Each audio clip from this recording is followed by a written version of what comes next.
It was a somewhat anticlimactic finish to the case of Alec Cook this afternoon. The 21-year-old pled guilty to 5 of the almost 24 charges against him in exchange for the other charges being dropped.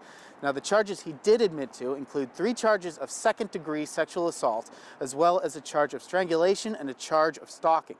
For a while, his attorneys were trying to get a change of venue in order to get a more sympathetic jury. That's all out the window now because there will be no trial. Cook will have to register as a sex offender, and he faces up to nearly 40 years in prison. For NBC 15 News in Madison, Alan Kozeluh. It might be a little late for Valentine's Day, but folks out in Sun Prairie used their date night to help those in need. Buck and Honey's hosted the Gala for Shelter event. It included hors d'oeuvres as well as both a live and silent auction. The event is the premier fundraiser for Shelter from the Storm Ministries, which runs a homeless shelter in Sun Prairie. For the people who run the shelter, thinking about the people they're helping is the best part of the evening.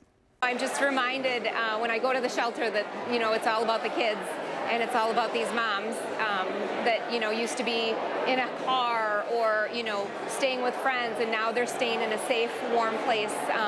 And it's just really amazing watching the community support that kind of help for our people in our community. Now, some of the most sought-after auction items were a 6-night trip to Ireland, as well as a Packers getaway, which included dinner and a ride on a private jet. A man and a woman are in the hospital tonight after one of them had been shot. Now, we first learned of this situation when the DeForest Police Department posted to their Facebook page that a man was in custody and a woman had sustained a gunshot wound. Now, we just spoke with the DeForest Chief of Police a few minutes ago, and he told us that the woman is in stable condition. They're not dealing with any life-threatening injuries, and they're not calling this a domestic situation right now. They are still gathering information, but as you can see, they are starting to clear the scene here, and they want to stress that there is no danger to the public right now. Again, they are not calling it a domestic situation. They're still gathering information, and there is no danger to the public at this time. In DeForest, Alan Kozeluh, NBC 15 News. Piece by piece, brick by brick. As workers set the stage for commencement weekend, Martin Barron Weiss is building the confidence to address his fellow graduates. I'm going to be staring at that W the whole time so that I don't freak out about the masses of people that are in front of me. Not just a speech, but a goodbye to more than 6,000 of his friends and classmates who helped him through one of the hardest times of his life. My father passed away from stage 4 brain cancer, and I moved home to kind of help out with that period in my family's life. His father's death had him taking a year off in his home state of Indiana, and he nearly didn't come back. There was a time when I was back home that I thought about going maybe to Indiana University or going to Butler University or something like that. But something that happened to him here drew him back to Madison.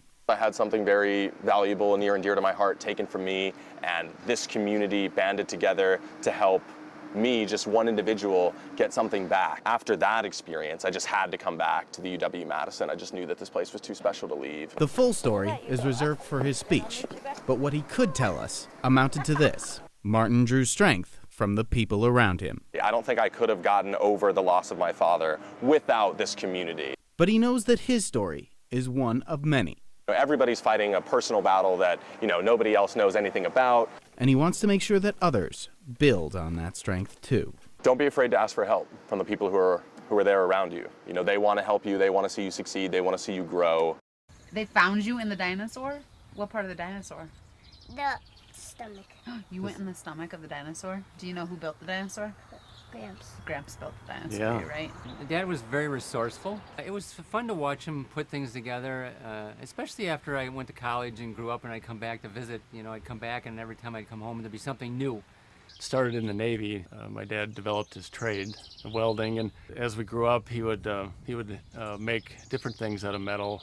He was an entrepreneur too, so he went from business to business, welding shop, restaurant. He drove a truck for a while, and then he bought an antique store and started that, and that's where he started to market his artwork. It's just enjoyable to see his creativity, and I told him that in his older years that he became an artist. I would have really liked it if he were here because there would be new creations and we would get to help build it with him.